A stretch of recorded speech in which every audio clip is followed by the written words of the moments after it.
Yo, what is going on, everyone? My name is Nick, or the Notorious Fantasy, and in today's video, we are going to be doing a 12-team PPR mock draft on Yahoo Fantasy. In today's video, we're going to be talking about all of my picks, as well as the picks going around me in the draft, and just give you guys a good assessment on how I feel about drafts going right now. Now, obviously, is the ADP going to be perfect to what we're going to be seeing in August or early September when you're doing your 2021 fantasy football drafts? Obviously not, because things move from training camp, from preseasons, injuries happen, and it moves guys up and down my fantasy football draft board. But regardless, I still do believe that doing mock drafts early is important because it gets you a good feeling on where guys are going now, because it's not going to be super different compared to in August, and you can kind of get a good feel on guys you like much later in the draft, as well as just overall draft strategy, because even if guys are moving up and down at the running back, wide receiver position, a lot of people still draft similarly regardless of who's going to be there. So if you guys do end up enjoying this video,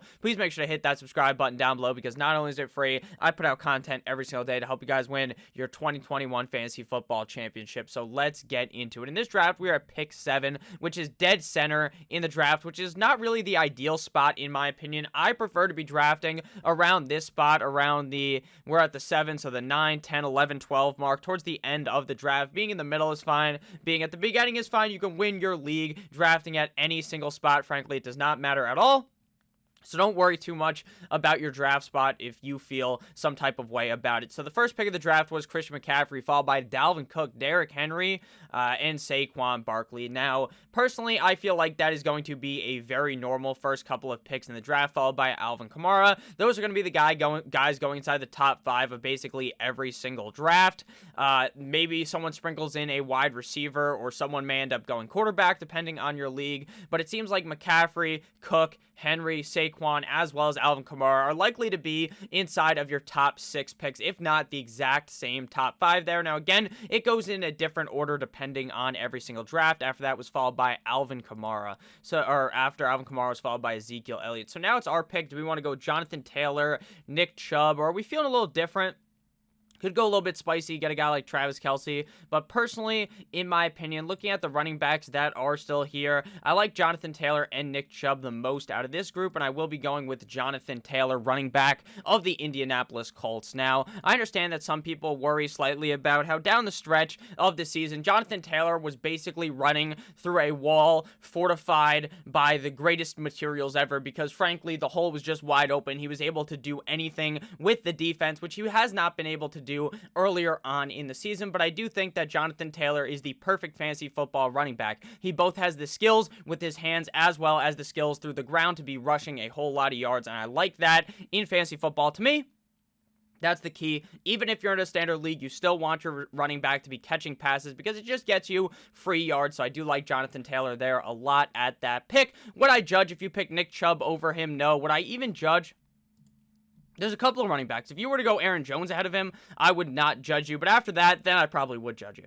So after we went ahead and drafted Mr. Jonathan Taylor, Nick Chubb came off the board, followed by Cam Akers, Tyreek Hill, Stephon Diggs, Aaron Jones, Najee Harris, and Devontae Adams. So in the first round, you're going to be seeing a whole lot of running backs come off the board. And then around the second, third rounds, when you're going to start seeing the wide receiver brigade coming off the board, you see Travis Kelce coming off the board in the second round. So maybe my philosophy from originally that I was talking about earlier might be wrong in other videos, that Travis Kelce is going to be a top 12 pick in drafts. Maybe, just maybe, since he's a tight end, since so many people don't like drafting tight ends early, maybe he will end up actually falling to the second in a majority of drafts, which is something that previously I didn't see happening based upon all of the best ball drafts that I have done thus far. After Kelce comes J.K. Dobbins, followed by Austin Eckler, and now it is my turn to pick 2 guys that I really like coming off the board right before it is my pick. But that's a-okay, because I'm all sold in on the Antonio Gibson hype train. Last year, this guy was playing out of his mind after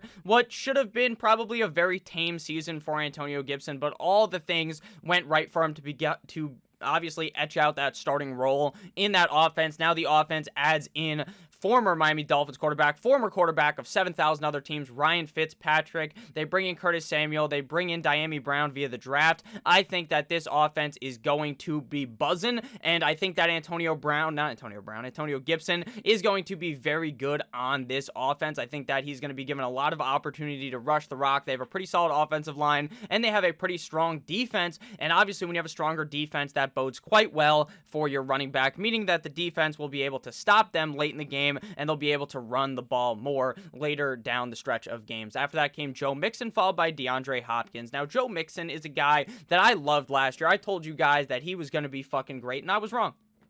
He gets hurt and doesn't play that well. So, I'll eat that bullet, but I do think he should be solid in 2021. The question is, will the hype train develop again for Joe Mixon like it does every year? Will he go from being, say, a middle of the second round pick to being a back end of the first round pick? If he's up here, I'm not drafting Joe Mixon, but based upon where he's going right now, I am relatively comfortable in that ADP to be able to be selecting him. So after Joe Mixon came DeAndre Hopkins, A.J. Brown, Pat Mahomes, and Lamar Jackson. Now, this is going to happen in a ton of leagues you are in, whether or not it's in the first round, the second round, the third round, the fourth round. There's going to be a point in the draft where someone takes a quarterback and then the next person panics like all hell. They realize, you know what, I wanted Patrick Mahomes, but someone took him, so now I need to panic. I need to get my quarterback because they're going to be gone relatively soon, and you see a panic pick. Boom! Now I need Lamar Jackson. That's just what it's going to end up happening in drafts. But some people, it might not be Lamar Jackson. It might be a panic. I need Josh Allen. I need Russell Wilson. I need Aaron Rodgers. I need these top-tier quarterbacks. So that's kind of the thought process behind that. I would assume this Isaiah fellow kind of panicked a little bit. Maybe he didn't, but that's the assumption. After Lamar Jackson came off the board came CEH, DeAndre Swift, and DK Metcalf. So pretty balanced first and second and third round so far based upon what I feel like drafts are going to be like. Again, very heavily dominated by the running back in the first round, 10 of the first 12 picks being the running back position. Then the second and third round opens up a little more wide receivers, sometimes quarterbacks, as well as tight ends. Now, Darren Waller and George Kittle will by far and away be gone by the time this third round is over. In my opinion, that is what I've seen in a majority of drafts. You see Kelsey go in the first or second round, and then shortly after you see Kittle and Waller. Now, the question is, which tight end do you guys like better? Let me know down below in the comments. Are you guys a Kittle guy, or do you like Darren Waller? Because if I'm being honest with you, I think the door is very, very close there between the two, like the gap, not the door.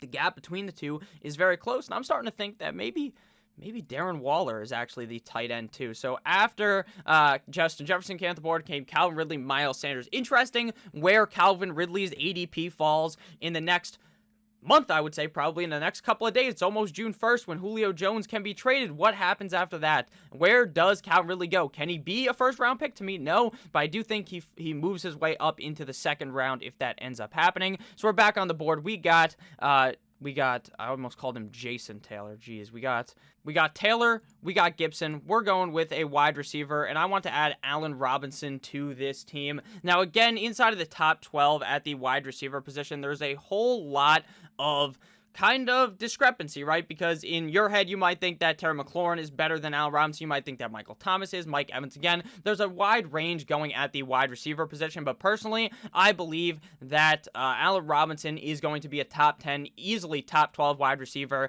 repeating in 2021. Regardless of the quarterback play by these teams, Allen Robinson magically always ends up performing quite well, regardless of who his quarterback is. So I think we should be fine whether or not whoever the quarterback really is. Jonathan Taylor is his name. I apologize. I literally blanked completely on Jonathan Taylor's first name. Even though I drafted him in the first round, I know very well who the running back is out of Wisconsin. So now looking at the board, we have went with 2 running backs and 1 wide receiver to start off the draft, which is kind of my main philosophy in drafting in fantasy football. It's to draft 2 running backs out of your first 3 picks, whether you go wide receiver first and then you go 2 running backs, or you go tight end, 2 running backs, any kind of way of thinking. That's just how I feel about it, but it is based upon value. So if I didn't like Antonio Gibson here, say I feel like, maybe I think Antonio Gibson sucks, I think all these guys are kind of not worth the second round pick, then boom, you can go 2 wide receivers. It's whatever really floats your boat, but that's just kind of my philosophy going into the drafts, because I feel like the running back position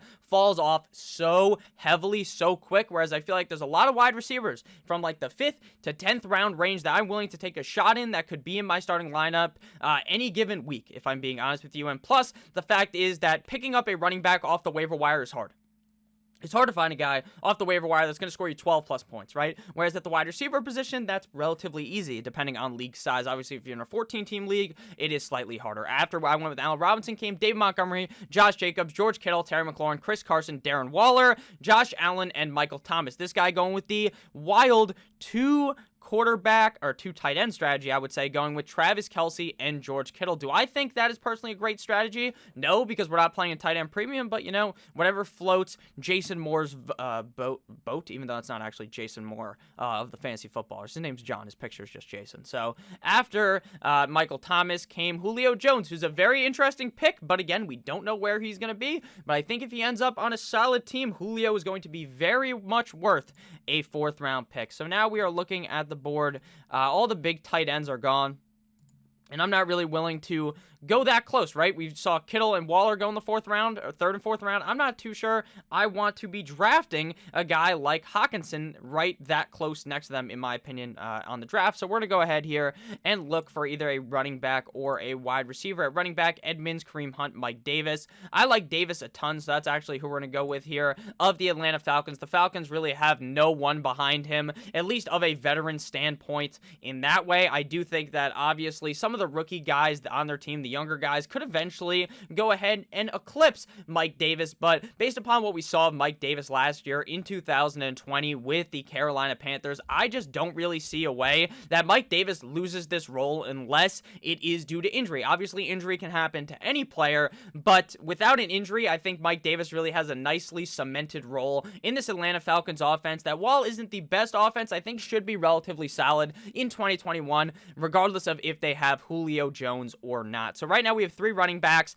and 1 wide receiver. Our running back going in our flex. Again, if you don't have a flex, you're playing in a league with 2 running backs, 3 wide receivers, no flex, then you don't draft a running back in that spot. You would have obviously have went with a wide receiver. So at the point we are in this draft, I feel like we could really comfortably go any position. I don't think I'm really locked in on going quarterback this early, though. It just does not feel like necessarily Kyler Murray is worth a 5th round pick. Would I despise you if you did it? No, because Kyler Murray has so much upside in an Arizona Cardinals offense that should be getting even better as this guy continues to grow, even though he's still going to be 5'7", so you hate to see that for him. But after we went ahead and drafted Mr. Mike Davis, we see Robert Woods, aka Bobby Trees, Mike Evans, Chris Godwin, and Chase Edmonds. Robert Woods is going to be one of those guys that I'm going to bang the drum for all offseason. Going to be smacking the bongo like I'm fucking Donkey Kong. Have you guys ever played that Donkey Kong game on Wii where you get the bongos and you got to like slap them to make the guy run? I don't know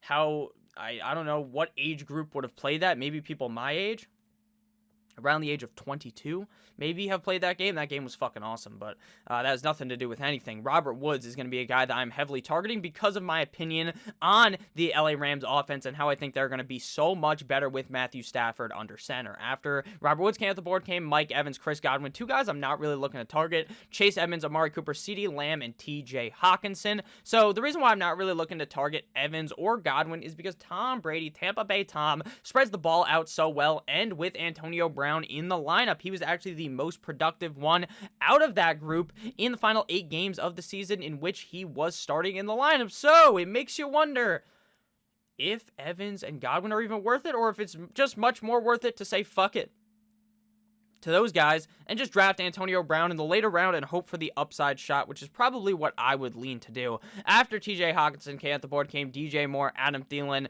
and Kareem Hunt. So the running backs are starting to slow down. Like I was saying, it's really going to start being heavy wide receivers deep down here because everyone has the running back 2, the running back 3. They're very confident with those guys and they're starting to take those shots, except for Mr. Rubin, like the sandwich over here, who has 3 wide receivers and a quarterback. Very ambitious in my opinion. Can you win with that strategy? 100% though. Again, I don't shame anyone for doing some different strategy to what I normally do, because in reality in fantasy you can win any fucking way. You could draft a kicker in the 1st round and still end up winning. Would I tell you to do that? No.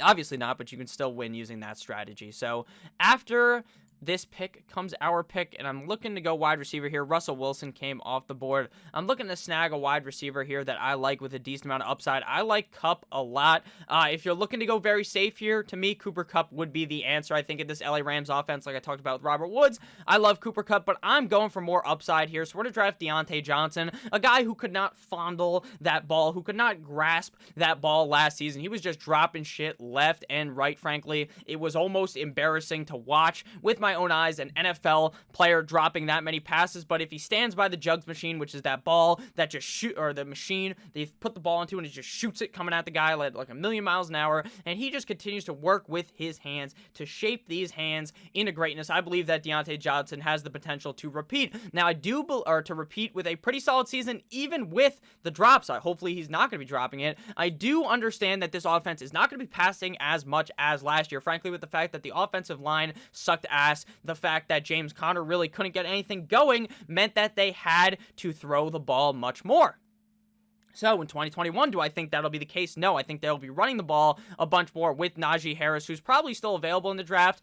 But again, I'm not the kind of guy who just cheeses it and picks Najee Harris in the 6th round, because there's frankly no way, if he's still available here, maybe he has already been picked, he would not be available in this deep into the draft. So where is Najee Harris? Did he already come off the board?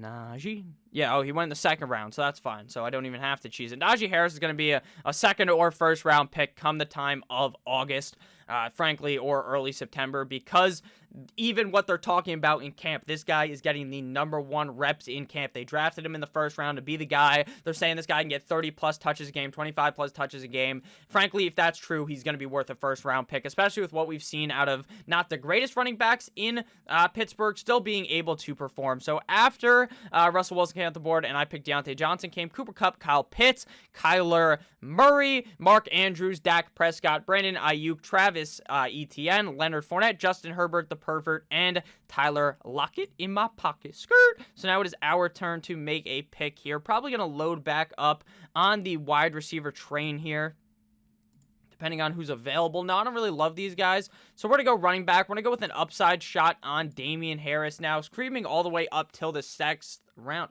The 6th round. Like, I don't even know how to fucking talk. The 6th round of the draft. Now, is that a little too high? Maybe. But I think after this range of running back, it gets dicey. It gets real dicey to where you don't really know if they're going to be the starter. I feel like Damien Harris really is the starter in New England. So our team right now heavily bolstered with running backs. But again, the wide receivers roll deep, and you can just pick them up much later. Don't have a tight end or a quarterback. Let's click on the tight ends. Tight ends are all right now, but again, I'm willing to wait. Same thing goes with the quarterback position. With Aaron Rodgers, frankly, I think he's probably going to be a top 10 guy, maybe even a top 5 guy. But again, we don't know what the fuck's happening with him. It seems like the guy doesn't give a fuck. He goes on that show on ESPN, and he's like talking about how it's not the team, it's not the players on the team, it's not the coach, it's like the higher ups, it's the owners, the GM, it's all this. So very worrisome for me. But Aaron Rodgers is going to be playing golf up against Tom Brady in next month or in July, so that's pretty fucking cool. I know most people don't like golf, but I always like watching the match Tiger versus Phil. This time, no Tiger. Bryson DeChambeau is going to be filling in there with Mr. Aaron Rodgers. So we are going to be back up on the board relatively soon, but if you guys have ended up enjoying this video, please make sure to hit that subscribe button down below. I would really appreciate it. We got a couple more rounds to go in the draft, and again, you don't have to fill up your quarterback and tight end slot, your kicker and defense slot. You need to go ahead, and now again, this is more of a rookie tip, right?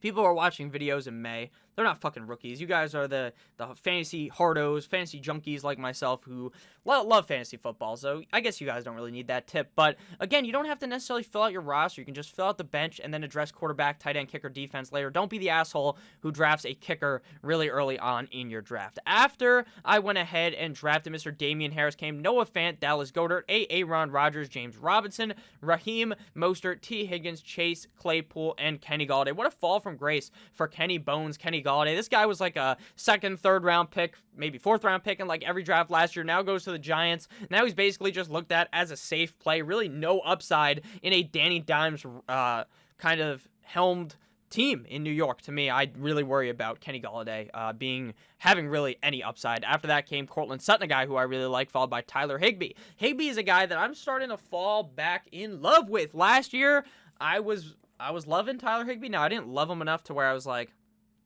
hammer him in every draft. But I was like, yeah, I think he's going to have a great season. Played really well down the stretch of 2019. The guy completely sucked in 2020. But I think there might be terms for a bounce back in 2020. But we are back up on the board in one pick here. Probably going to be going wide receiver. I don't love any of these guys, but I do like the upside of DJ Chark in Jacksonville with Trevor Lawrence. I just feel like with a real quarterback. Now, I actually think Gardner Minshew is a legitimate quarterback, but I do not believe that Mike Glennon, all these fucking guys, Jake Luton, who they were rolling out last year, are anywhere near legitimate because they had to bench Gardner because he was inevitably going to accidentally win them like 6 games, and then that's a wave bye-bye to Mr. Trevor Lawrence.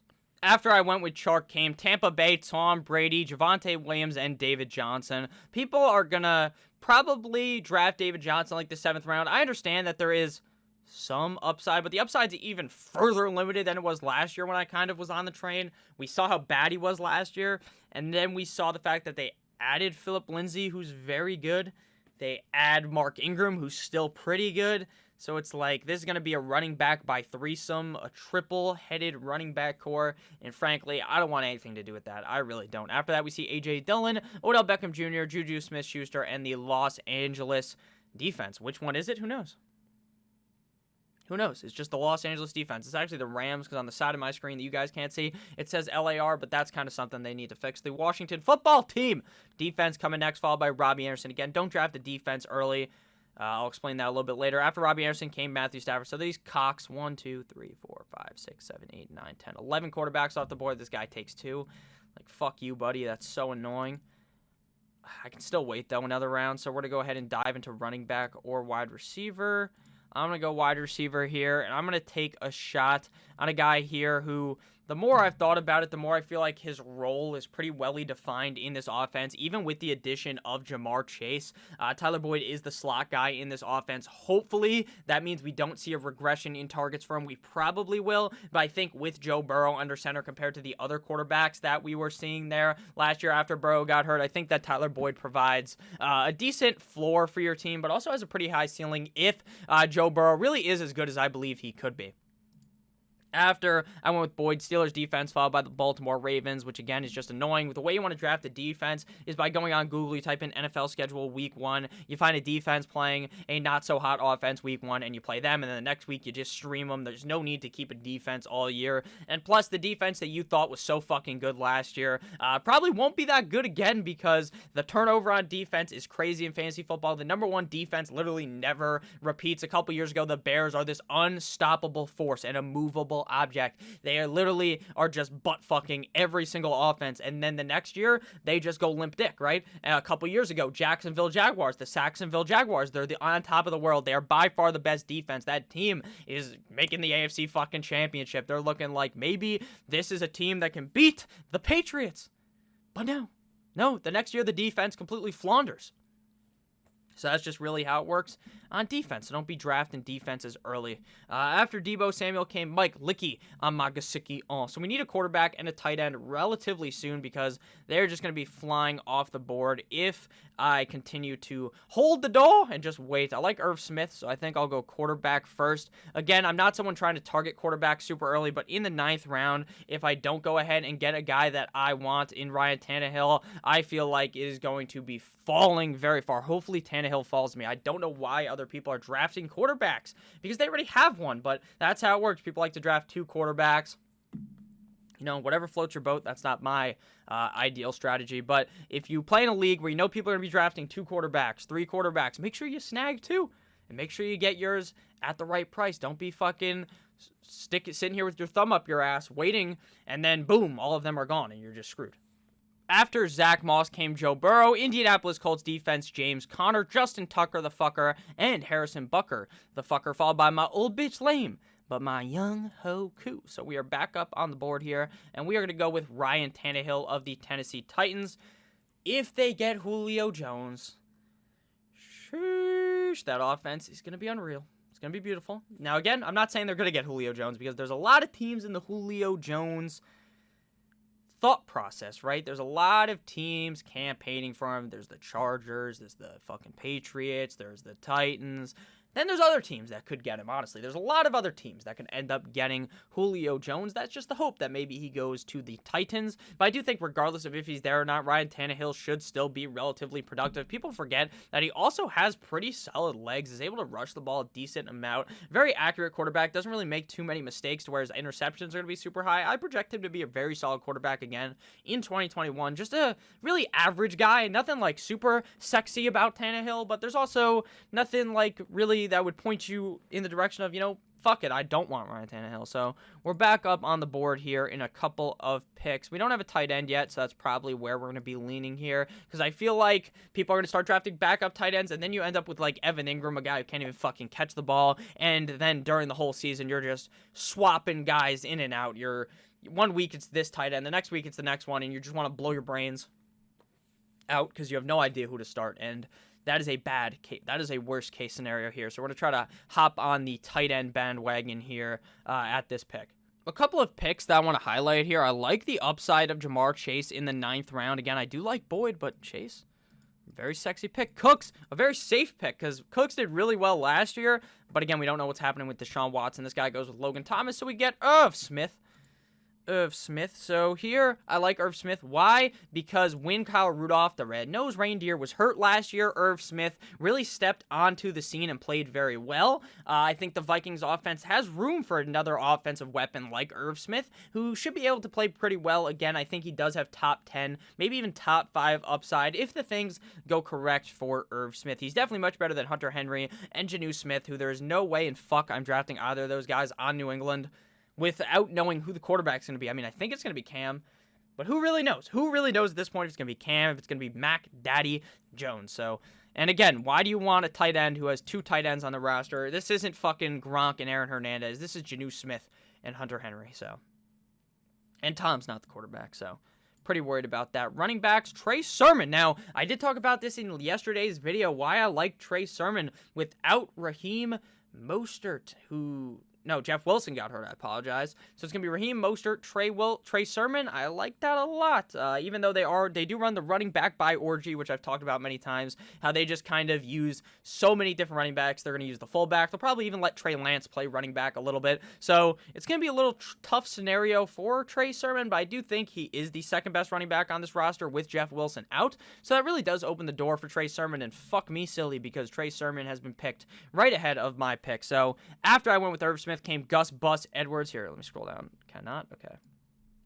We're going to the top because it's not going to let you see down there, so I apologize. After I went with Irv Smith came my boy Gus Bus Edwards, Tony Pollard, Devin Singletary, Robert Tonyan, Jason Sanders, Trey Sermon, Corey Davis, Latavius Murray, Tampa Bay, and Hollywood Brown. So we are going to go ahead here and pick probably a running back at this spot. I like Darrell Henderson a lot. I like Nyheim Hines because I do have Jonathan Taylor, so that would be a solid handcuff, but, fuck me, right? I think that Madison's a great handcuff as well, but I am going to be drafting Darrell Henderson because I feel like if something was to happen to Akers, that Darrell Henderson is legitimately talented enough to be the workhorse running back in that system. Why is that? Because he was in 2019.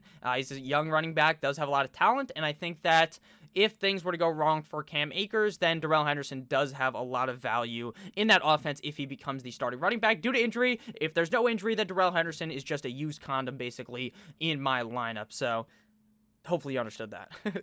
After I drafted Darrell Henderson came Rob Gronkowski, Devontae Smith, Matt Ryan, Devontae Parker, Phillip Lindsay, Austin Hooper, Kirk Cousins, Marvin Jones, and Carson Wentz. Funny how bad Austin Hooper was last year. Who would have seen that coming?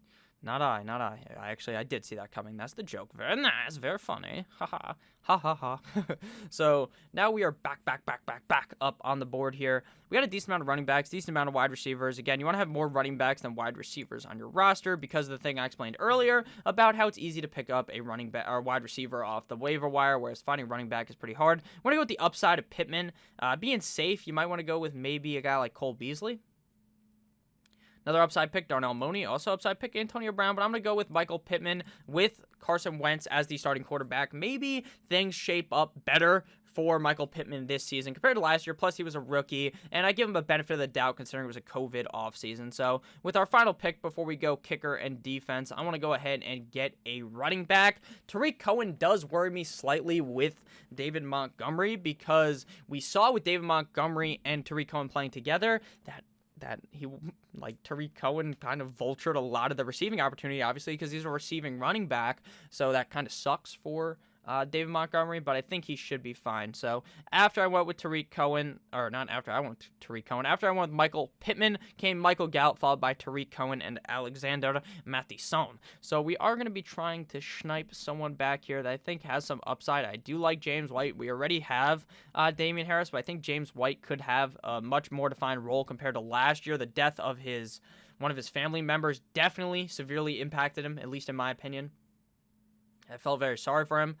It just seemed like nothing was going right for White last year, and I hope that 2021 is much better for the guy because he's one of my favorite running backs to watch in the NFL. I genuinely believe he's super talented, even though he's on a team that I fucking hate in the Patriots. I hope James White's all right. So after we saw Alexander Mattison come off the board, came Mizor, Laviska Shenault, Baker Mayfield, Brashad Perriman, Tua Tagovailoa, and Mike Williams. Again, you can draft 2 quarterbacks, 2 tight ends. Frankly, I just don't prefer doing that. So we're going to go with an upside running back pick here. Actually, I think I like J.D. McKissic slightly more than James White. I think if something was to happen to Antonio Gibson, he could be great. And if, even with Antonio Gibson in the lineup, he could be good. And we already have Antonio Gibson, so it's kind of like a handcuff move. But we can also still play McKissic when Antonio Gibson is healthy. So it doesn't really worry me at all.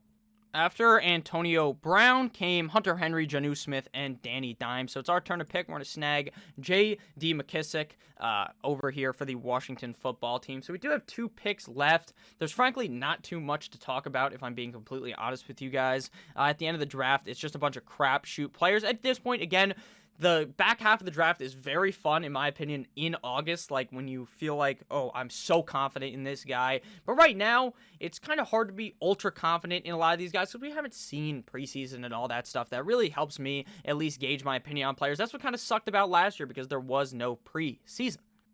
Interesting that someone picked Jeff Wilson here because you can put him on the IR probably, which is pretty good, but he's going to start on the PUP, so only in some websites can you put him on the IR. But interesting because he could actually be pretty valuable later in the season if Sermon or Mostert end up getting hurt. So our pick here, we're going with our kicker first.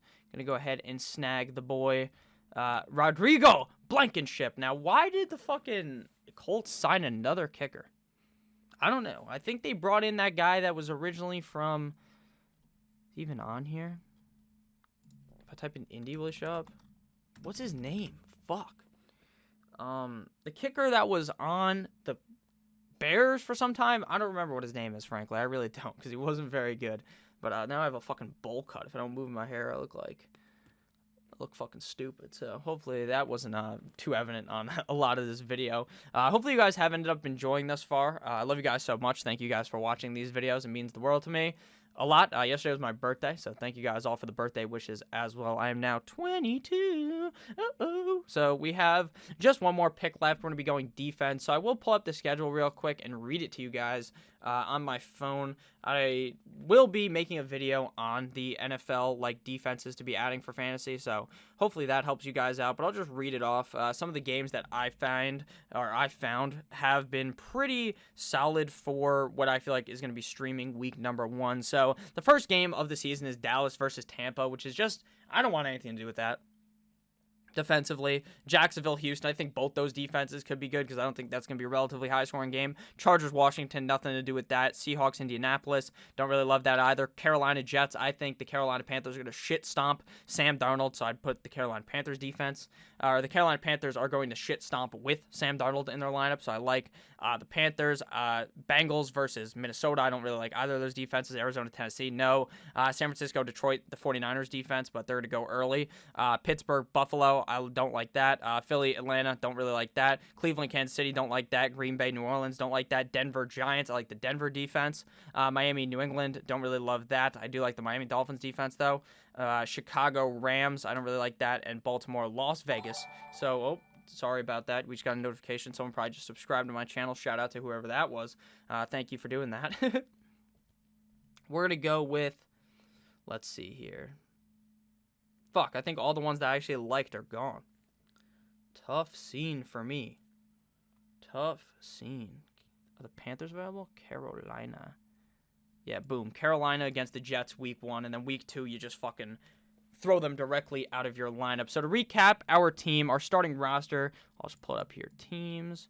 Then instead of Kevin, we're going to click on Nick because that's me. We got Ryan Tannehill, Allen Robinson, Diontae Johnson, Jonathan Taylor, Antonio Gibson, Irv Smith, Mike Davis, Damien Harris, DJ Chark, DJ Chark, Tyler Boyd, Darrell, Henderson, Michael Pittman Jr., and J.D. McKissick. So thank you guys all so much for watching. I love you guys all. Have a great rest of your guys' day. As always, goodbye.